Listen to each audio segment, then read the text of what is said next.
வரவேற்கப்படாத கூட்டணிகளில் நீதி வெளிப்படுகிறது. அத்தியாயம் -5. ஆஷில் என்ன ரகசியங்கள் உள்ளன மற்றும் அமைதியான சிம்மாசனங்களை எதிரொலிக்கின்றன. இறையாண்மை உத்தரவு உடைந்தது. ஜெனீவா கசிவு. தோல்வியடைந்த எம்பர் நெறிமுறை. அவர்களின் கட்டுப்பாட்டுத் திரை நழுவியது. ஆனால் இந்த பழைய அதிகாரம் இறக்கவில்லை, அது பரிணமித்தது. மேலும் வெளிப்படும் தலைவர்கள் மற்றும் இறந்த கைப்பாவைகளின் வெற்றிடத்தில், நிழல்களிலிருந்து ஒரு புதிய உருவம் வெளிப்பட்டது. கட்டிடக் கலைஞர். லியோ இடைமறித்த மறைகுறியாக்கப்பட்ட காட்சிகளை டிஃபனி வெறித்துப் பார்த்தாள். தானியங்கள் நிறைந்த ஆனால் தெளிவானது. ஒரு இருண்ட அறையில் நிழல்களின் மேசைக்கு முன்னால் பேசும் ஒரு ஆடை அணிந்த உருவம். 3ஆம் கட்டம் இப்போது தொடங்குகிறது என்று கட்டிடக் கலைஞர் அறிவித்தார். நாம் உலகின் செவியை இழந்திருக்கலாம். ஆனால் நாம் இன்னும் அதன் இதயத்தை பிடித்துக் கொண்டிருக்கிறோம். நீங்கள் அவற்றை போதுமான அளவு அழுத்தும்போது இதயங்கள் வளைக்கின்றன. லியோவின் முகம் நிறம் மங்கியது. அவர் ஆணையை எடுத்துக் கொள்கிறார். மேலும் அவர் அவர்களின் கடைசி ஆயுதத்தை திரட்டுகிறார். டிஃபனி முகம் சுளித்தாள். என்ன ஆயுதம்? லியோ, ப்ராஜெக்ட் நோக்ஸ் ரெக்விம் என்று பெயரிடப்பட்ட ஒரு சிலிர்க்க வைக்கும் வரைபடத்தை வரைந்தார். டாண்டே வரைபடங்களை ஸ்கேன் செய்தார். நிலத்தடி ஆய்வகங்கள், உயிரி பொறியியல் வீரர்கள், சிந்தனை கட்டுப்படுத்தப்பட்ட நெட்வொர்க்குகள். அவர்கள் இனி தலைவர்களை குளோன் செய்ய முயற்சிக்கவில்லை என்று அவர் கூறினார். அவர்கள் கீழ்ப்படிதலை உருவாக்க முயற்சிக்கிறார்கள். பிராகாவின் ஆழத்தில், மறைக்கப்பட்ட ப்ராஜெக்ட் நாக்ஸ் வசதிகளில் ஒன்றின் ஆயத்தொலைவுகளை குழு கண்டறிந்தது. உள்ளே செல்வது என்பது பனிப்போரின் போது கட்டப்பட்டு இப்போது பொறிகளால் சூழப்பட்ட நகரத்தின் மறக்கப்பட்ட சுரங்கப் பாதைகளில் பயணிப்பதைக் குறிக்கிறது. உள்ளே, காற்று சிதைவுடனும் நிலைத்தன்மையுடனும் அடர்த்தியாக இருந்தது. அறையைச் சுற்றி வரிசையாக மனித உருவக்காய்கள் இருந்தன. கண்கள் மூடியிருந்தன. உடல்கள் துடித்தன. ஒவ்வொன்றும் ஒரு நரம்பியல் கூட்டுடன் இணைக்கப்பட்டுள்ளன. அவர்கள் ஒரு படையை கட்டியுள்ளனர். வீரர்களால் அல்ல, ஆனால் அமைதியால். அவை ஒவ்வொன்றும் வெற்றுப் பலகைகள், கட்டளைகளுக்காக காத்திருக்கின்றன என்று திகிலுடன் லியோ கிசுகிசுத்தான். டிஃபனி கட்டுப்பாட்டு அமைப்பை பார்த்தார். இடைமுகம் ஒரு கவுண்டவுனைக் காட்டியது. நள்ளிரவு 3 மணி, மாலை 6:47 மணி செயல்படுத்த 3 நாட்கள் வரை. இந்த இடத்தை முழுவதுமாக வீழ்த்துவோம் என்று டாண்டேயின் குரல் கடினமாகியது. லியோ உள் அமைப்பின் ஓவர்லோடை தயார்படுத்திக் கொண்டிருந்தபோது, அலாரங்கள் ஒலித்தன. கதவுகள் மூடப்பட்டன. நாங்கள் இங்கே இருக்கிறோம் என்பது அவர்களுக்குத் தெரியும் என்று அவர் கூறினார். மேலும் அவர்கள் கட்டிடக் கலைஞரின் அமலாக்க அதிகாரிகளை அனுப்புகிறார்கள். முகமூடி அணிந்த வீரர்கள் சுரங்கப்பாதைகளில் நுழைந்தபோது துப்பாக்கிச் சூடு எதிரொலித்தது. ஒரு மிருகத்தனமான துப்பாக்கிச் சண்டை நடந்தது. டாண்டே ஒரு நிழலைப் போல நகர்ந்தார். டிஃபனி கணக்கிடப்பட்ட கோபத்துடன் போராடினார். லியோ பதிவேற்றத்தை முடிக்க விரைந்தார். ஆனால் பின்னர், நிலையானது. சுவர்களில் இருந்து ஒரு குரல் எதிரொலித்தது. ஏற்கனவே தொடங்கியதை நீங்கள் நிறுத்த முடியாது. அது கட்டிடக் கலைஞர். நீங்கள் எங்கள் துண்டுகளை அம்பலப்படுத்தினீர்கள். எங்கள் பாலங்களை எரித்துவிட்டீர்கள். எங்களுக்குச் சிப்பாய்களை இழந்தீர்கள். ஆனால் சிப்பாய்கள் விழ வேண்டும். மன்னர்கள் அமைதியாக எழுகிறார்கள். உன் மௌனம் இன்றிரவு முடிவடைகிறது என்று டிஃபனி சீறினாள். அவள் ஒரு வெப்ப டெட்டனேட்டரை எடுத்து மைய அணு உலைக்குள் வீசினாள். லியோ, போ. நோக்ஸ் அறை பூமியில் இடிந்து விழுந்தபோது, அவர்கள் முதுகில் சுட்டுக்கொண்டு வேகமாக ஓடினார்கள்.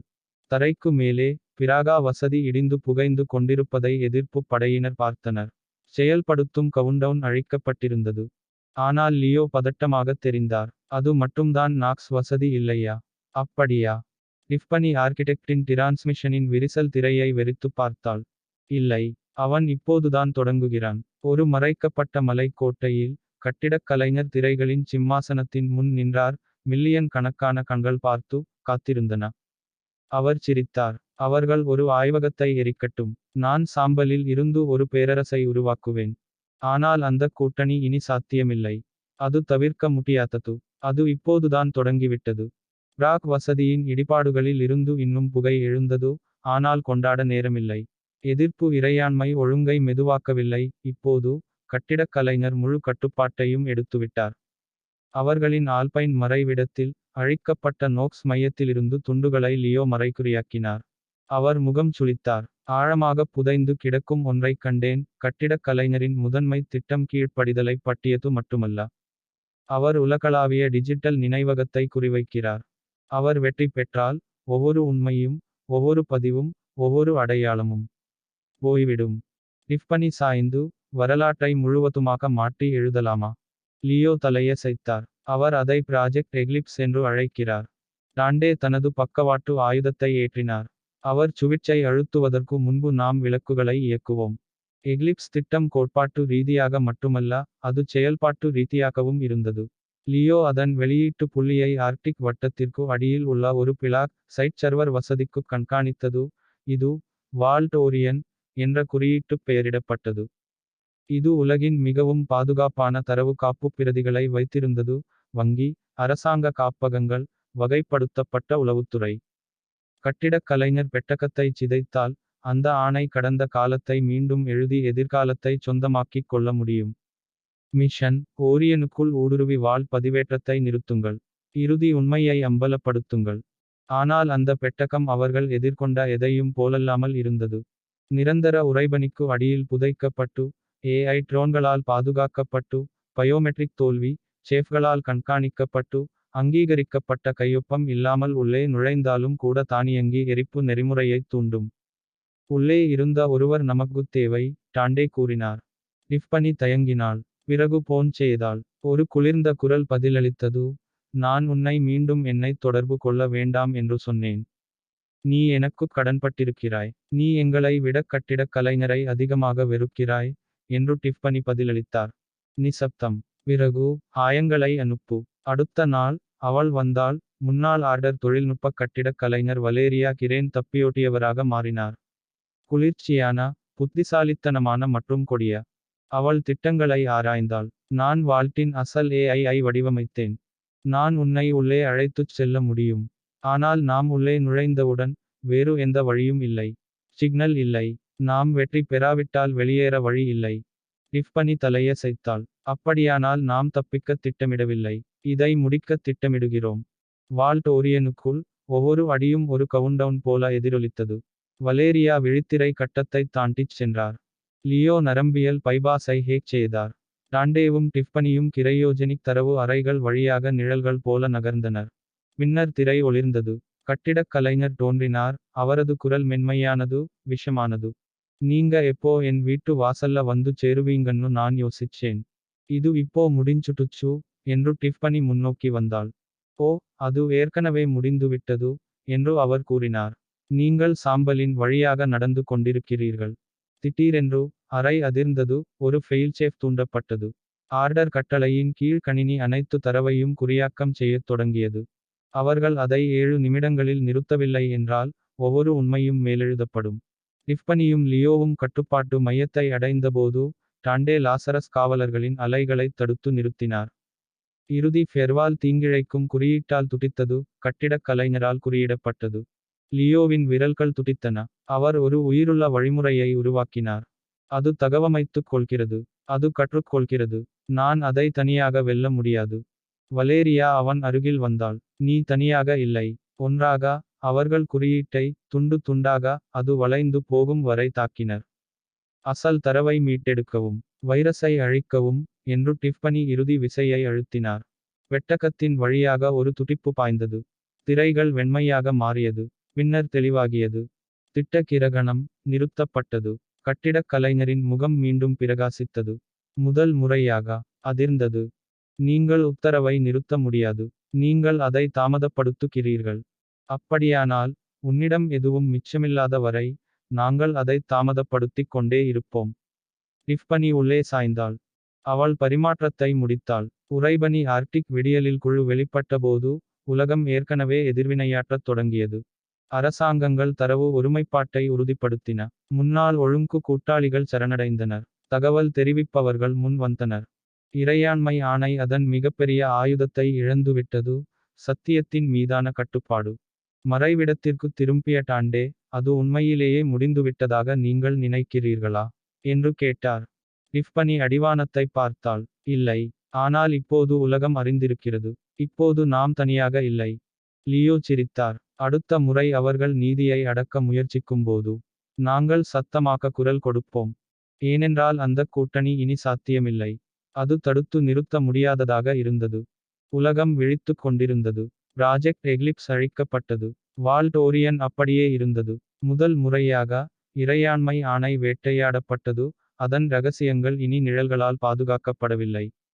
ஆனால் நொறுங்கிக் கொண்டிருக்கும் பேரரசு கூட ஆபத்தானது. குறிப்பாக அது மூலை முடுக்கப்படும்போது. கண்டங்கள் முழுவதும் ஒளிபரப்பப்பட்ட ஒரு பத்திரிகையாளர் சந்திப்பில் நா. பணிக்குழு ஒன்று இறையாண்மை ஒழுங்கின் இருப்பை பகிரங்கமாக ஒப்புக்கொண்டது. அரசியல் அலுவலகங்கள், நிறுவனங்கள் மற்றும் ரகசிய ஆராய்ச்சி ஆய்வகங்கள் முழுவதும் கைதுகள் பரவின. ஆனால் டிஃபனி, டாண்டே, லியோ மற்றும் வலேரியா ஆகியோர் கொண்டாடுவதை விட நன்றாக அறிந்திருந்தனர். அவர்கள் அமைதியாகி வருகிறார்கள். லியோ டார்க் வெப் உரையாடல்களில் உருட்டிக்கொண்டே கூறினார். மிகவும் அமைதியாக இருக்கிறது. அவர்கள் காத்திருப்பது போலா. வலேரியா கண்களைச் சுருக்கினாள். அவர்கள் காத்திருக்கவில்லை. அவர்கள் மீட்டமைக்கிறார்கள். அதே இரவில், ஒரு செயலற்ற சர்வரிலிருந்து வந்த ஒரு சமிக்ஞை அழிக்கப்பட்டதாக நம்பப்பட்டது. தெற்கு பசிபிக் பகுதியில் உள்ள ஒரு பாதுகாப்பான தீவு வளாகத்தில் கண்டறியப்பட்ட ஒரு இறையாண்மை அவசர அதிர்வெண். குறியீட்டுப் பெயர் சாங்க்டம் வெரிட்டாஸ். லியோ முகம் சுளித்தார். அது ஒரு கட்டுக்கதையாக இருக்க வேண்டும். அசல் நிறுவனர்கள், சடங்குகள், வம்சாவளியினர், காப்புப்பிரதிகள் என அனைத்தையும் சேமித்து வைத்திருந்த ஒரு பெட்டகம். கட்டிடக் கலைஞர் திரும்பி வர திட்டமிட்டால் அது அங்கேயே இருக்கும். டிஃபனி நின்றாள். அப்போ நாம போறோம். இந்த முறை நாம அதை முடிப்போம். சாங்க்டம் வெரிட்டாசுக்கு வந்ததும் கடந்த காலத்திற்குள் அடியெடுத்து வைப்பது போல் உணர்ந்தேன். அந்தத் தீவு யாராலும் தொடப்படாமல், பவளப்பாறைகளால் சூழப்பட்டு, மின்காந்தக் குறுக்கீட்டால் மூடப்பட்டிருந்தது. ஒரு பாழடைந்த மட்டாலயத்தின் அடியில், அவர்கள் அதைக் கண்டுபிடித்தனர். அப்சிடியனில் செதுக்கப்பட்ட ஒரு கட்டளை அறை, நெருப்பு மற்றும் டிஜிட்டல் திட்டங்களால் எரிகிறது. அங்கே அவர் இருந்தார். கட்டிடக் கலைஞர். திரைக்குப் பின்னால் இல்லை. அவர் உயரமாகவும், குளிர்ந்த கண்களுடனும், கடைசி விசுவாசமான அமலாக்க வீரர்களால் சூழப்பட்டவராகவும் நின்றார். நீ நிறைய விஷயங்களை அவிழ்த்து விட்டாய், என்று அவர் அமைதியான குரலில் கூறினார். ஆனால் நீ ஒன்றை மறந்துவிட்டாய். நெருப்பு வேர்களை விட்டுச் செல்கிறது. வேர்களிலிருந்து, நாம் மீண்டும் எழுகிறோம். இந்த முறை வேண்டாம், என்று டிஃபனி முன்னோக்கி வந்தாள். இறுதிப் போர் புயல் போல வெடித்தது. டாண்டேவும் வலேரியாவும் காவலர்களை எதிர்கொண்டனர். ஆவேசமாகவும் துல்லியமாகவும் நகர்ந்தனர். லியோ கட்டுப்பாட்டு மையத்தை ஹேக் செய்து, தரவு சுத்திகரிப்புகளைத் தூண்டி, மறைக்கப்பட்ட இன்டெல் ஸ்ட்ரீம்களை டிக்ரிப்ட் செய்தார். டிஃபனி. அவள் கட்டிடக் கலைஞரை தனியாக எதிர்கொண்டாள். நீதியை கவசம் போல அணிந்திருக்கிறாய், என்று அவர் ஏளனம் செய்தார். ஆனால் நீதி என்பது அதிகாரத்தின் மற்றொரு கருவி மட்டுமே. டிஃபனி எதிர்கொண்டார். அவரை நிராயுதபாணியாக்கினார். ஒவ்வொரு தாக்குதலையும் பொருத்தினார். நீதி என்பது அது அம்பலப்படுத்துவதைப் பற்றி நீங்கள் பயந்தால் மட்டுமே அது ஒரு கருவி. இறுதி நகர்வுடன், அவள் தாக்கினாள், கொல்ல அல்ல, வெளிப்படுத்த. லியோ உருவாக்கிய உண்மை, சீரம் நானோ தொழில்நுட்பத்தை அவள் செலுத்தினாள். கட்டிடக் கலைஞர் முழங்காலில் விழுந்தார். கண்கள் கோபத்தால் எரிந்தன. என்னுடைய எல்லா ரகசியங்களும், அவன் மூச்சுத் திணறினான். அவை உலகத்தையே எரித்துவிடும். பிறகு நாம் அதை சாம்பலில் இருந்து மீண்டும் உருவாக்குவோம், என்று டிஃபனி குளிர்ச்சியாக பார்த்தாள். ஒரு வாரம் கழித்து, உலகளாவிய வலையமைப்புகள் ஒப்புதல் வாக்குமூலங்களால் நிரம்பி வழிகின்றன. நிதி உறவுகள், மனித பரிசோதனைகள், லாசரஸ் திட்டத்தின் முழு அளவு. இறையாண்மை ஆணை அப்படியே விழவில்லை. அது உடைந்து போனது. உலக நீதிமன்றங்கள் கூடியன. ஒரு வரலாற்றுக் கணக்குத் தீர்க்கும் பணி தொடங்கியது. உலகின் அமைதியான ஒரு மூலையில், டிஃபனி எமிலியின் கல்லறைக்குச் சென்று, ஒரு வெள்ளை லில்லியை வைத்தார். நீ தான் அந்த தீப்பொறி, அவள் கிசுகிசுத்தாள். நாங்கள் இன்னும் எரிந்து கொண்டிருக்கிறோம்.